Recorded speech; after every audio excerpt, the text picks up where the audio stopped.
esto es, como decíamos al principio del programa, es la medición de la pobreza, ¿no?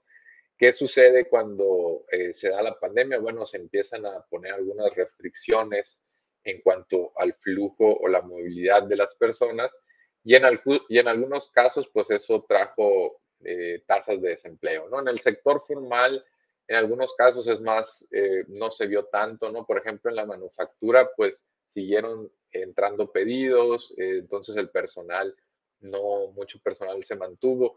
En el caso del comercio informal, pues que depende, por ejemplo, mucho del contacto con la gente para las ventas, que es difícil que se desenvuelva en un ambiente digital, pues sí sufrió ciertas mermas.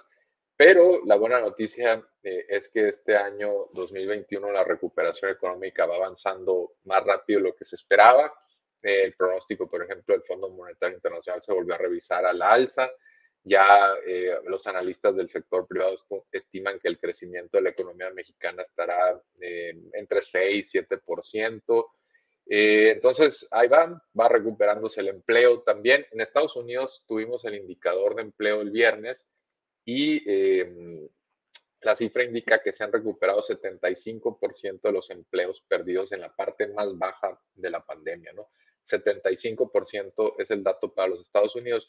Y en México, el presidente hace poco dijo que en la primera semana de julio, los primeros 5 días, se habían creado más de 230,000 puestos formales, es decir, registrados ante el IMSS, esa es la forma en que se mide, y considerando esa cifra, en México ya vamos con el 82% del empleo perdido en la parte más baja de la pandemia que se ha recuperado, ¿no? Estamos hablando de que si siguiera esta dinámica en 1 o 2 meses, se estaría recuperando todo el empleo formal.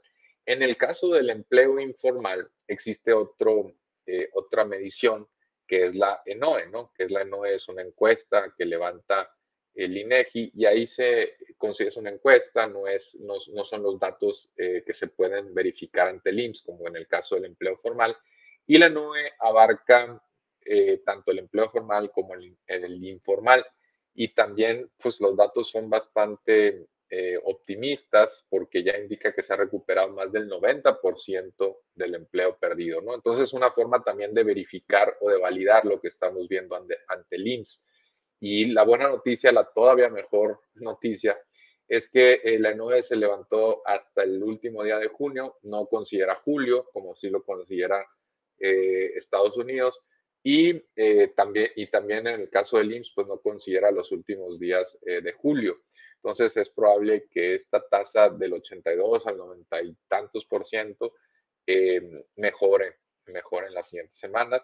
Estamos hablando entonces de que el empleo se va recuperando y que ya incluso supera la tasa a la que se va recuperando el empleo de los Estados Unidos, ¿no? Lo cual es, por supuesto, buena noticia en el sentido de que no se esperaba quizá que se recuperara tan rápido la economía, había cierto escepticismo.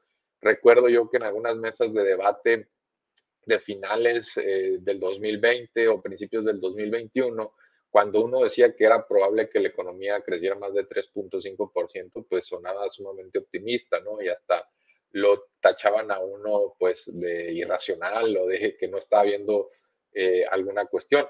Pues la verdad es que había riesgos en ambas direcciones, pero era muy factible que se creciera encima de esa tasa que ahora al parecer estaremos creciendo al doble de lo que se indicaba en aquel entonces, ¿no? ¿Por qué? Porque han avanzado las campañas de vacunación. Recordemos que muchos analistas también fallaron en eso, diciendo, había algunos estimados de que la campaña de vacunación a ese paso íbamos a terminar por allá del 2022, 2023, cuando es un asunto no lineal, ¿no? De repente empiezan a llegar millones de dosis porque las farmacéuticas van ajustando, porque los países van ya también mejorando sus niveles de compra, las cadenas logísticas se empiezan a integrar para distribuir mejor las vacunas. Todo eso, por supuesto, contribuyó a que avanzara más rápido de lo previsto esa parte, ya que la economía también se fuera abriendo y abriendo y abriendo. Y en ese sentido, pues también que las economías como las de Estados Unidos se vayan recuperando ha permitido que México pues siga exportando muchos bienes y servicios y se ha ido recuperando también el comercio internacional. El turismo también, por cierto, se ha ido recuperando en algunas partes a tasas ya interesantes, en otras todavía no tanto. En el caso, por ejemplo, de los aeropuertos de Tijuana y Los Cabos, ya tienen tráfico por encima de lo que estaban registrando antes de la pandemia, lo cual es una buena y mala noticia. Buena noticia en el sentido de la recuperación económica, mala noticia en el sentido de que pues la movilidad ya está prácticamente a niveles prepandemia y que la gente pues quizás está relajando, ¿no? Mireya Cruz Molina, saludos. Eh, Siempre y cuando en la movilidad de los aeropuertos esté pues vigilada con protocolos, no es tan mala, no es una catástrofe, ¿no? Pero sí es algo en lo que hay que poner atención. Felipe de Jesús, saludos desde Atlixco, Puebla. Y bueno, dicho esto como a manera de preámbulo, vamos a ver algunas de las mediciones de pobreza que se divulgaron durante la semana, donde vimos que el número de pobres en México aumentó del 42 al 44% y el número de personas en situación de pobreza extrema aumentó del 7 al 8.5%, ¿no? La buena noticia es que la población vulnerable por carencias sociales disminuyó. Y otra buena noticia es que bajaron algunas mediciones de vulnerabilidad, por ejemplo, la de vivienda, se ve una mejoría que vamos a ver más adelante. Y una buena noticia es que se esperaba que el número de pobres a nivel nacional fuera mucho mayor, ¿no? Tenemos que la tasa aumentó, ahí vemos cuánto, pero el número de personas en situación de pobreza aumentó más o menos en 3.7 millones de personas.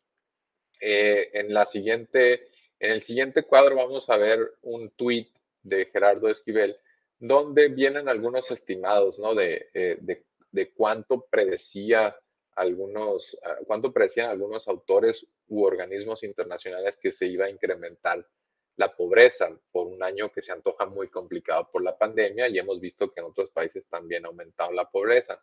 Por ejemplo, Nora Lustig, en un estudio con otros autores, decía que se iba a incrementar entre 7.5 y 8.7 millones de personas. La CEPAL estimaba un incremento de 9.5 millones de personas en situación de pobreza. Coneval, el propio Coneval predecía en algún momento que se iban a incrementar entre 8.9 y 9.8 millones de personas. Y había otros autores que ponían la cifra entre 13 y 16 millones, ¿no? ¿Cuál fue entonces la cifra de acuerdo a la NIG de INEGI y después con la NIG el Coneval construye estos estimados de pobreza?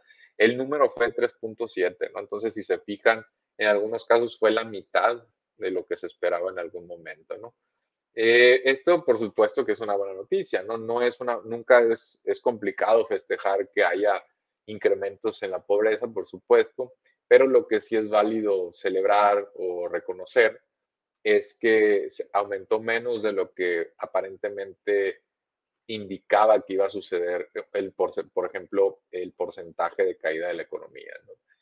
¿A qué se debe este fenómeno de un menor incremento en la pobreza de lo que se esperaba?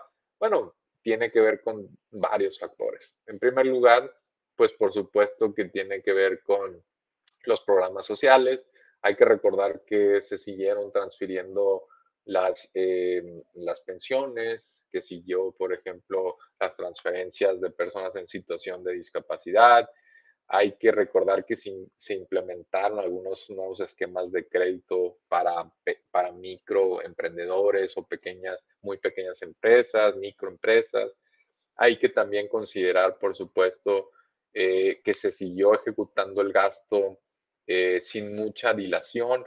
En algunas otras crisis, por ejemplo, en la de 2008, Felipe Calderón anunció una refinería que finalmente hay que recordar que no se construyó, pero la anunció como parte de un paquete de estímulos para reactivar la economía.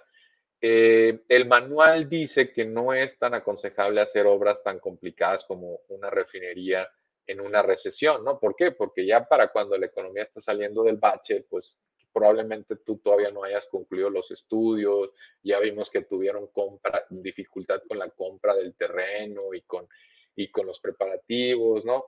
Entonces, en el caso de la refinería Dos Bocas, ya estaba echado a andar el proyecto, lo mismo el Tren Maya, lo mismo el aeropuerto. Entonces, que ese gasto se haya ejecutado más a prisa, por supuesto que sirvió como estímulo contracíclico, ¿no? Hubo también otros programas de transferencias que, por supuesto, ayudaron. El incremento también al salario mínimo ya venía desde antes de la pandemia aumentando los salarios, sacando a mucha gente de situación de pobreza y eso por supuesto también contribuyó que la inflación se mantuviera baja. En otras crisis puede haber hiperinflación con muy bajo crecimiento, que también se le conoce como estanflación.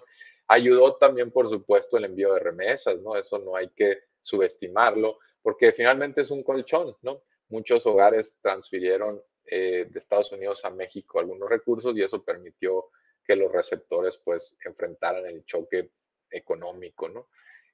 Otras cuestiones que por supuesto ayudaron a mitigar esto es que en algunos casos paró la actividad económica y eso puede tener una cuestión muy exagerada de la caída del Producto Interno Bruto porque no se está produciendo nada, pero hay que recordar que si el choque era transitorio, muchos de estos empleadores quizá dijeron, bueno, vamos a aguantar a los empleados, vamos a seguir como estamos, y eso pues pudo haber ayudado, ¿no? Entonces ahí los esquemas que implementó el IMSS, ¿no? De facilidades.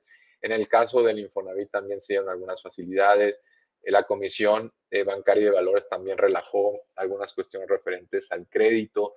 Todo eso, pues por supuesto, son políticas que ayudaron a que se registrara una menor cifra de pobreza de la esperada, ¿no? Y en la siguiente gráfica vamos a ver por entidad federativa cómo está la situación actual de la pobreza.